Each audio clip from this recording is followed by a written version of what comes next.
عمرك دخلت مكان مليان ناس وحسيت ان انت اصغر واحد فيهم؟ كل ما حد يبص لك تلاقي نفسك بتسأل هو بيفكر فيا في ايه؟ شكلي مناسب؟ صوتي باين ضعيف؟ او حتى انا اصلا ماليش قيمة قدامهم؟ الاحساس ده بنسميه احساس النقص، وهو حاجة مشتركة بين ناس كتيرة جدا. وصدقني انت مش لوحدك، بس ليه احنا بنحس بكده؟ وليه بالذات لما بنكون قدام الناس؟ اول حاجة، هو ايه احساس النقص؟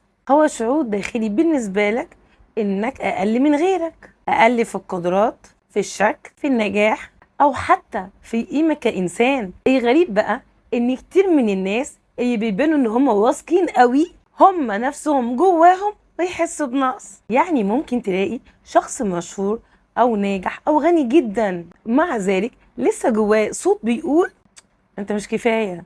ليه بيظهر اكتر قدام الناس يا دكتور؟ بسبب كذا عامل. اولهم المقارنة المستمرة. احنا كبشر عندنا عادة فطرية نقارن نفسنا بحوالينا. تدخل مكان تلاقي حد لابس شيك وحد تاني بيتكلم بطلاقة وواحد تالت عارف بيتعامل مع الكل ازاي، وساعتها دماغك بتقارن اوتوماتيك. انا اقل منهم، انا مستحيل اكون زيهم. يعني انا اعرف اتكلم زي فلان، انا اعرف اتعامل مع كل الناس، انا اعرف ارد زي فلان. مثال توضيحي، تخيل طالب في الجامعة اول ما يدخل يقدم بريزنتيشن يبدأ يبص لزمايله بيكلموا بثقة ويقول لنفسه انا عمري ما اعرف ابقى كده، انا ازاي اتكلم زيهم، انا ازاي اقف قدام كل العدد ده واتكلم اصلا. تاني حاجة، الخوف من الحكم. احساس النقص دايما بيكبر لما نحس ان في عيون بتراقبنا. عقلنا بيفضل يقول هم اكيد شايفين عيوبي، اكيد بيضحكوا عليا جواهم، مع ان الحقيقة اغلب الناس بيكونوا مشغولين بنفسهم اكتر ما هم مشغولين بيك. تالت حاجة، الجروح القديمة والتربية. كتير مننا اتربى على المقارنات. شوف فلان اشطر منك، بنت خالتك احلى منك، يلا خليكي مش شاطرة، كده كده فلانة هتكون اشطر منك. الكلام ده بيزرع جوه دماغ الطفل ان هو مش كفاية، ولما يكبر الاحساس ده بيظهر تلقائي قدام اي مجموعة من الناس. 4، تأثير السوشيال ميديا والإعلام.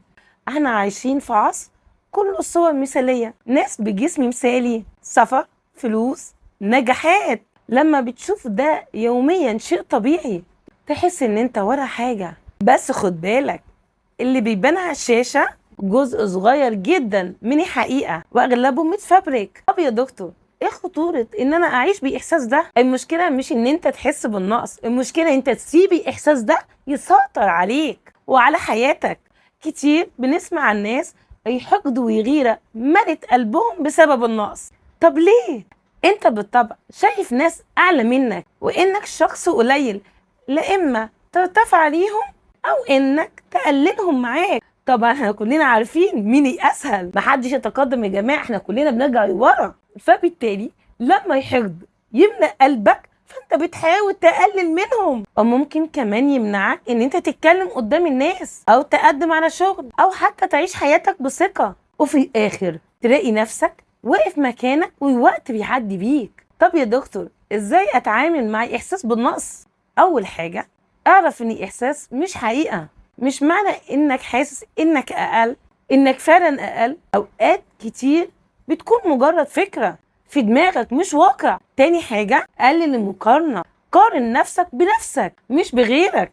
ليه يا دكتور؟ لان لما انت بتقارن نفسك بنفسك بتعرف اتطورت قد ايه، وكمان بتقارن نفسك كبني ادم. ولكن لما بتقارن نفسك بغيرك انت كده بتسلع نفسك، بتوصل نفسك كأنك سلعة، بتقارن بالجودة. اسأل نفسك أنا كنت فين وبقيت فين، مش فلان فين وأنا فين. تالت حاجة، ركز على نقاط قوتك. كل إنسان عنده حاجة مميزة ممكن أنت مش واخد بالك منها لكن غيرك شايفها واضحة قوي. اكتب مميزاتك على ورقة وافتكرها لما الإحساس ده يجيلك. طب إزاي يا دكتور أعرف مميزاتي؟ طب أنا مش عارفها ولا شايفها. اكتب المميزات عموما اللي حواليك. اكتب عندي صحة، عندي فلوس، عندي وظيفة. اكتب اي مميزات حياتية عامة واسأل نفسك على خانة خانة. هل انا عندي كذا؟ هل عندي وظيفة؟ هل صحتي كويسة؟ هل عندي ابناء؟ شوف النعم اللي عندك وعدهم، وده هيحسسك بقوة، ومع الوقت هتعرف مميزاتك الحقيقية.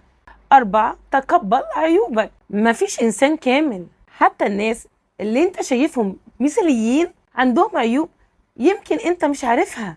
قبولك لعيوبك تخلي ثقتك تزيد. 5. التجربة وكسر الخوف. يعني ايه يا دكتور؟ لو خايف مثلا من التحدث قدام الناس، جرب قدام عدد صغير. خايف من الرفض، جرب تقدم في حاجة وخليها تجربة. كل خطوة صغيرة تضعف الإحساس بالنقص، وكل ما تمشي خطوة صغيرة كل ما انت تتقدم أكتر. ايه الخلاصة؟ إحساس النقص مش ضعف، ده مجرد إشارة من عقلك إن في حاجة محتاجة تتغير. لكن لو انت سبت الإحساس ده يسيطر عليك، عمرك ما تشوف قيمتك الحقيقية. في النهاية مش مهم الناس تشوفك ازاي، المهم انت تشوف نفسك ازاي. في المرة الجاية اللي تحسي فيها انك اقل، افتكر ان انت مختلف، مش ناقص ولا قليل. وبس كده. كان معاكم دكتورة أمل دانيال، دكتوراه في الصحة النفسية. سلام.